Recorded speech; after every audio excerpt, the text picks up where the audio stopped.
Hello प्यारे बच्चों, आज की इस वीडियो में आपको जो वार्षिक मूल्यांकन वर्कशीट 2021-22 के लिए जारी की गई हैं, तो इस वीडियो में हम जो प्रोजेक्ट कार्य है कक्षा 8वीं का विषय विज्ञान का सॉल्यूशन लेकर आ चुके हैं, जिसमें आपको पूर्णांक 40 अंक का पूछा जाएगा, है ना। तो ये आपको क्या जो वर्कशीट दी जाएंगी, जो आपको करना पड़ेगा, तो ये आपके लिए हम यहाँ पर फुल सॉल्यूशन बताएंगे। देखिए यहाँ पर आपको फुल सॉल्यूशन देखने को मिलेगा।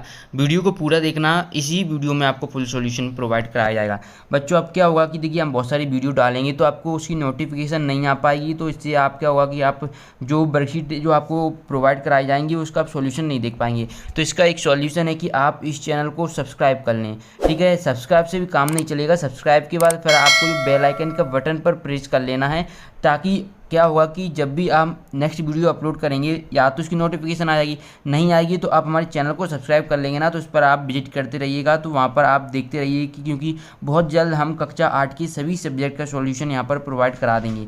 तो चलिए आज की इस वीडियो में हम आपको बताते हैं वार्षिक मूल्यांकन वर्कशीट जो आपकी 2021-22 में ली जा रही है, उसका प्रोजेक्ट कार्य कक्षा 8 का विषय विज्ञान का, ठीक है बच्चों। ऐसे ही आपके क्या प्रतिभा पर्व की भी हमने आपको फुल सॉल्यूशन बताया था। तो चलिए स्टार्ट करते हैं। देखिए सबसे पहले आपको अपने शाला का नाम लिख देना है, आप मतलब कि जिस भी स्कूल में पढ़ते हैं, ठीक है, उस स्कूल का नाम आपको यहाँ पर मेंशन करना है। फिर आप जिस उसके जो स्कूल है उसका डाइस कोड भी होगा, है ना, तो प्रत्येक स्कूल का डाइस कोड रहता है, संकुल का रहता है, तो आपको वहाँ पर डाल देना है। इसके बाद यहाँ पर आपको अंकों में आपका अनुक्रमांक यानी कि जो रोल नंबर वगैरह रहता है वो लिखना है। अंकों में एग्जाम्पल के तौर पर यहाँ पर लिखा भी गया है 1, 4, 3, जिस तरीके का आपको मिलेगा आपको वो यहाँ पर लिखना है, और शब्दों में इस तरीके से यहाँ पर आपको लिख देना है। फिर इसके बाद चलिए हम वर्कशीट को स्टार्ट करते हैं, और कुछ निर्देश भी दिए गए हैं, क्योंकि निर्देश को पढ़ना बहुत ही ज़रूरी होता है, इसी से आप अपने एग्जाम को और बेहतर बना पाएंगे। तो एक बार हम पढ़ लेते हैं। सॉल्यूशन तो आपको प्रोवाइड कराया ही जाएगा। क्या उपरोक्त की पूर्ति परीक्षार्थी स्वयं करें, यानी कि सभी बच्चों ये आपको ही करना होगा, ठीक है। सभी विषयों के प्रोजेक्ट कार्य एक ही बुकलेट में हैं,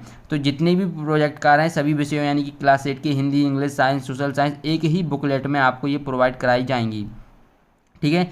प्रोजेक्ट कार्य को घर के आसपास परिवेश में उपलब्ध संसाधन सामग्री द्वारा व निष्कर्ष निकालकर अपने अनुभवों को वर्कशीट में दिए गए बिंदुओं में दिए गए स्थान में लिखा जाए। ओके, तो प्रोजेक्ट कार्य को पूर्ण करने में आवश्यक अनुसार आप अपने माता पिता, मित्र, भाई बहन, दादा दादी और आदि संबंधी जनों से भी चर्चा कर सकते हैं। तो ये बिल्कुल प्रतिभा पर्व जैसे लिए गए तो बिल्कुल सेम टू सेम है। ओके, प्रोजेक्ट कार्य बच्चों द्वारा पूर्ण कर कक्षा शिक्षक के पास जमा करना है। तो आपके जो भी टीचर हैं आप इसको कंप्लीट करके फिर आपको ये यहाँ पर जमा करना है। चलिए हम ये स्टार्ट करते हैं। तो देखिए मूल्यांकन के उपयोग हेतु पहले आपको क्या कर लेना है, देखिए उत्तर पुस्तिका का मेरे द्वारा मूल्यांकन किया गया है, जिसमें प्राप्तांक इतने शब्दों में है ना, दिनांक, और ये तो उन्हीं को दिए जाएंगे जो आपको जैसे आपका कंप्लीट हो जाएगा तो फिर आपको यहाँ पर ये अंक दिए जाएंगे। तो चलिए ये खंड बा है, ठीक है। तो अब हम देखते हैं इसका आंसर, जो कि आपका खंड बा का है। पूर्णांक आपको 40 अंक का देखने को मिलेगा। तो पहला प्रश्न देखिए, प्रश्न को पढ़कर निर्देशानुसार उत्तर लिखिए। वनमूलन यानी वनों की कमी के कारण इससे होने वाले परिणाम, वन प्राणियों के जीवन पर इसका प्रभाव एवं वनोन्मूलन का स्थायी हल सोचना, इन बिंदुओं के अध्ययन कर जानकारी एकत्रित कर लिखिए। पहला, वनोन्मूलन के कारणों को प्राकृतिक एवं मानव निर्मित में वर्गीकृत करके लिखिए। तो इस तरीके से आपको लिखना है। प्राकृतिक कारण क्या होगा कि मरुस्थल को बढ़ावा, दूसरा होगा बाढ़ आना, भूकंप, तीसरा सुनामी आना और चक्रवात। मानव निर्मित क्या होंगे, मकान बनाना, खेती करना, औद्योगिक इकाई निर्माण, ठीक है। इस तरीके से आप पहले प्रश्न पर चौथा, क्योंकि 4 अंक में पूछा गया है तो कम से कम 5 तो आपको लिखना ही है। और फिर इसके बाद अगला देखेंगे तो यहाँ पर तूफान लिख दीजिए, भूमि का कटाव, और इसमें रेल मार्ग निर्माण और सड़कों का निर्माण। बच्चों इसकी PDF डाउनलोड करना चाहते हैं तो आप हमारे टेलीग्राम ग्रुप को ज्वाइन कर लें। टेलीग्राम ग्रुप की लिंक आपको डिस्क्रिप्शन बॉक्स में दी हुई है, ठीक है। अगर आपको नहीं मिल रहा है तो आपको एक मैं प्रोसेस बताऊंगा इसकी PDF डाउनलोड करने की, तो कहाँ पर करेंगे तो इस वीडियो के बीच में मैं बताने वाला हूँ, इसलिए वीडियो को पूरा देखें। अगर जो भी बच्चे परेशान हो रहे हैं, वीडियो नहीं देख पा रहे हैं, तो आपको PDF भी प्रोवाइड कराई जाएगी। देखिए इसके बाद वनोन्मूलन से होने वाली 4 दुष्परिणामों की सूची बनाना है। वनोन्मूलन से होने वाले दुष्परिणाम, तो पहला है पृथ्वी पर ताप स्तर में वृद्धि, दूसरा है पृथ्वी पर वर्षा की कमी होगी, ग्लोबल वार्मिंग के कारण ताप वृद्धि होगी, और वन्य जीवों की संरचना में कमी, ठीक है। तो इस प्रकार से आपको ये वाला प्रश्न कर देना है। ये आपको यहाँ से 2 अंक आपको प्रोवाइड कराएगा। अगला प्रश्न देखते हैं, C नंबर का, ये 4 अंक का है कि वनोन्मूलन से वन्य जीवों पर क्या प्रभाव पड़ता है ना, और अपने शब्दों में लिखिए एवं वन्य प्राणियों के चित्र भी चिपकाइए। तो वनोन्मूलन के कारण वन्य जीवों की संरचना में कमी हो रही है तथा उनके आवास समाप्त होने के कारण वन्य जीव अन्य जीवों की ओर पलायन कर रहे हैं, इस तरीके से आपको ये प्रश्न का उत्तर लिखना है। ठीक है, इसके बाद डी नंबर का देखिए कि राष्ट्रीय उद्यान किसे कहते हैं, मध्य प्रदेश में किन्हीं 2 राष्ट्रीय उद्यानों के नाम लिखिए। तो राष्ट्रीय उद्यान ऐसा उद्यान होता है जिसे किसी राष्ट्र की प्रशासन प्रणाली द्वारा औपचारिक रूप से संरक्षित किया गया हो, राष्ट्रीय उद्यान कहलाता है। राष्ट्रीय उद्यान तो जिनके नाम हमने यहाँ पर लिखे हुए हैं, जैसे कान्हा-किसली राष्ट्रीय उद्यान है ना, पन्ना राष्ट्रीय उद्यान, पेंच राष्ट्रीय उद्यान, इस तरीके से लिखेंगे तो आपको 4 में से 4 अंक मिलेंगे। अगले देखिए वन और वर्षा में क्या संबंध है। तो चलिए वन और वर्षा में संबंध देख लेते हैं। वनों और वर्षा में संबंध, वनों से नमी रहने के कारण तापमान कम हो जाता है तथा जलवायु परिवर्तन होने से वर्षा होती है। तो ये संबंध है, नमी में परिवर्तन होता है और वर्षा होती है। वर्षा के जल का बहाव वनों के कारण कम होने से बाढ़, भूस्खलन और भू अपरदन होने तथा उससे भूमिगत जल स्तर में वृद्धि होती है। ओके, तो इस प्रकार से आपको ये कर लेना है। चलिए बच्चों, जो PDF डाउनलोड करना चाहते हैं तो मैं उनको बता देता हूँ किस तरीके से आपको ये PDF मिलेगी। प्यारे बच्चों, जो भी आप क्या वर्कशीट डाउनलोड करना चाहते हैं जिस भी सब्जेक्ट की, तो आपको कुछ नहीं करना, ओनली ये सर्च करना है गूगल ओपन करके, गूगल तो आप चलाते ही होंगे है ना, तो आपको क्या करना है, क्लास 8 वार्षिक प्रोजेक्ट कार्ड। ठीक है बच्चों, जैसे ही आप ये सर्च करेंगे इसके बाद आपको यहाँ पर लास्ट में लिखना होगा SK टीच। जैसे ही आप ये लिख देंगे तो देखिए बच्चों, यहाँ पर आपको ये जो प्रोजेक्ट कार्ड आपको घर पर प्राप्त दिए जाएंगे, जो MP बोर्ड द्वारा दिए जा रहे हैं आपको, होम बेस्ड से हम बोल रहे हैं घर पर आपको, क्योंकि इसमें सीधी सी बात है, बोला गया कि आप अपने माता पिता का भी पूछ सकते हैं उनसे। तो आपको अब इसी पर क्लिक करना होगा बच्चों। ये कब मिलेगा, जब आपको लास्ट में SK टीच तो लिखना ही पड़ेगा।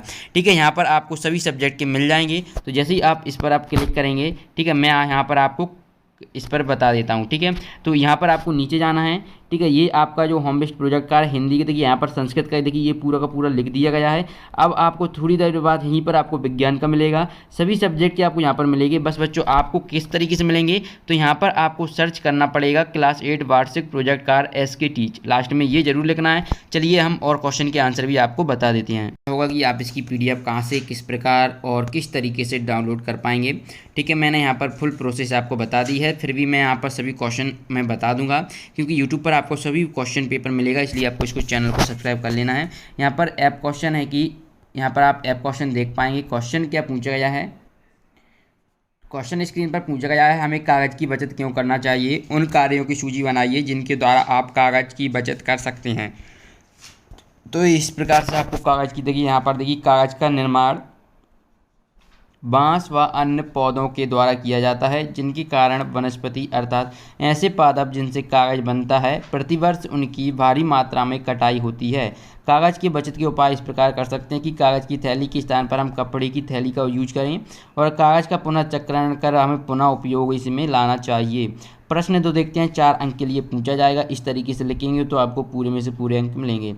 क्या है, विभिन्न प्रकार की सूक्ष्म जीवों का अध्ययन कर उनसे संबंधित जानकारी एकत्रित करना। तो सूक्ष्म जीव क्या है, तो ऐसे जीव जो अत्यंत छोटे होते हैं, जिन्हें हम खुली आंखों से नहीं देख सकते, उन्हें देखने के लिए हमें सूक्ष्मदर्शी का प्रयोग करना पड़ता है।